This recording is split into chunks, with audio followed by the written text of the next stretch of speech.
BNP এবং জামায়াত যে দলগুলো আছে অথবা এক্সিস্টিং পলিটিক্যাল পার্টি, তারা কিন্তু জুলাই সনদের যে লিগ্যাল অ্যাসপেক্টটা সেই জায়গাতে এক্সিকিউশন লেভেলে তারা আসতেছে না।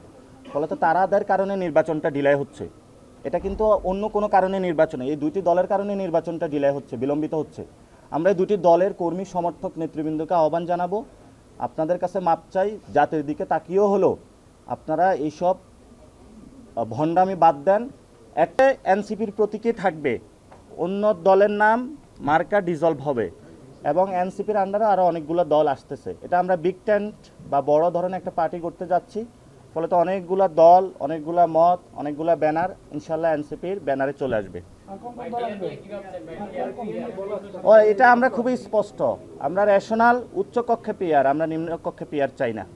আচ্ছা, সংশয়ের কথা বললেন, মানে ফেব্রুয়ারি নির্বাচন হবে কিনা, সেক্ষেত্রে সংশয় থেকে যায় যদি, সেক্ষেত্রে যদি না নির্বাচন হয় দেশের কোন ঝামেলা হবে কিনা। একদিকে তো প্রায়োরিটি হচ্ছে, এর আগে বলেছিলেন 300 আসন পাবেন, আজকে 150 বললেন, এর কারণটা কি? এবং 150 আসন মানে আপনারা কি সংখ্যাগরিষ্ঠ হচ্ছেন কিনা সংসদে? আমরা যেটা প্রথমে যেটা আপনি বললেন যে সংশয়ের জায়গাটা হলো বিএনপি এবং জামায়াত যে দলগুলো আছে অথবা এক্সিস্টিং পলিটিক্যাল পার্টি, তারা কিন্তু জুলাই সনদের যে লিগ্যাল অ্যাসপেক্টটা সেই জায়গাতে এক্সিকিউশন লেভেলে তারা আসতেছে না। ফলত তাদের কারণে নির্বাচনটা ডিলে হচ্ছে। এটা কিন্তু অন্য কোনো কারণে নির্বাচনে, এই দুইটি দলের কারণে নির্বাচনটা ডিলে হচ্ছে, বিলম্বিত হচ্ছে। আমরা এই দুটি দলের কর্মী সমর্থক নেতৃবৃন্দকে আহ্বান জানাবো, আপনাদের কাছে মাপ চাই, জাতির দিকে তাকিয়েও হলো আপনারা এইসব ভণ্ডামি বাদ দেন। অ্যাটলিস্ট জনগণের দিকে তাকিয়েও হলো দ্রুত এটার লিগ্যাল পার্সপেক্টিভ এক্সিকিউশনের লেভেলে এসে একটা নির্বাচনের মধ্যে এসে জনগণকে আপনারা মুক্তি দেন। কালার এক্সপার্ট, জর্জ স্যাপ এবং মাইল্ড অন হ্যান্ডস টেকনোলজি সমৃদ্ধ অরিক্স ক্রিস্টাল ওয়াশ আপনার লন্ড্রি এক্সপার্ট। মানুষের দ্রব্যমূল্য থেকে শুরু করে জনজীবন বিপর্যস্ত, আমাদের জিওপলিটিক্যাল জায়গা থেকে ইন্টারন্যাশনাল ফোরামে আমাদের বাংলাদেশ বিভিন্ন এখন সংকটের জায়গা রয়েছে।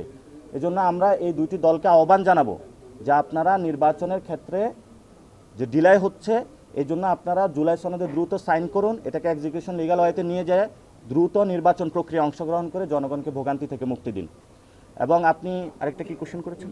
300 আচ্ছা, আমরা 300 আসনে প্রার্থী দিব ইনশাল্লাহ, এবং আমরা সেখানে বলেছিলাম যে আমরা 300 আসনে জয়ের জন্য আমরা প্রচেষ্টা করব। কিন্তু when it comes to the practical, আমরা সেখানে বলেছিলাম যে আমাদের 150টা আসন আমাদের উইন করার এবং একদম কনফার্ম এরকম জেতার মতন সিচুয়েশনে আছে। কিন্তু আমরা 300 আসনে প্রার্থী দিব এবং 300 আসনে জয়ের জন্যই লড়বো ইনশাল্লাহ। বিএনপি কয়টা পাবে, জামাত কয়টা পাবে? বিএনপি কয়টা পাবে, জামাত কয়টা পাবে ওইটা তো আমি বলতে পারবো না, এটা যারা ভোট দেবে তারা হলো ডিসাইড করতে পারবে। কিন্তু আমাদের জায়গা থেকে যারা অ্যাসেসমেন্ট, এটা দেখেন যে বিএনপিও অনেকগুলো ডেটা সার্ভে করেছে, জামায়াতও অনেকগুলো করেছে, কিন্তু আমাদের জায়গা থেকে আমি মনে হয় একবার বলেছিলাম বিএনপির 50-100 আসনের উপরে যাবে না।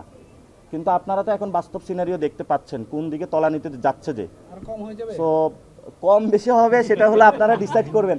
তবে আপনাদের যারা এই সাংবাদিক ভাইয়েরাও প্রার্থী হতে চান, আপনারাও ইনশাল্লাহ সংসদে কথা বলতে চান, আসবেন ইনশাল্লাহ, আমরা সবাই মিলে সংসদে যাব। শেষ প্রশ্ন, সেটা হচ্ছে শাসন বলছেন, এর মানে কি সংসদে আপনারা সংখ্যাগরিষ্ঠ হচ্ছেন? আপনার যদি রেশিওতে সংখ্যাগরিষ্ঠ আসে সেখানে তো সংখ্যাগরিষ্ঠই হচ্ছে, কিন্তু এখানে একটা বিষয় যে নারীদের আসন রয়েছে, উচ্চকক্ষে পিয়ার রয়েছে, ওই ক্যালকুলেশনটা আপনাকে অ্যাড করতে হবে। ধন্যবাদ সকলকে, আসসালামু আলাইকুম।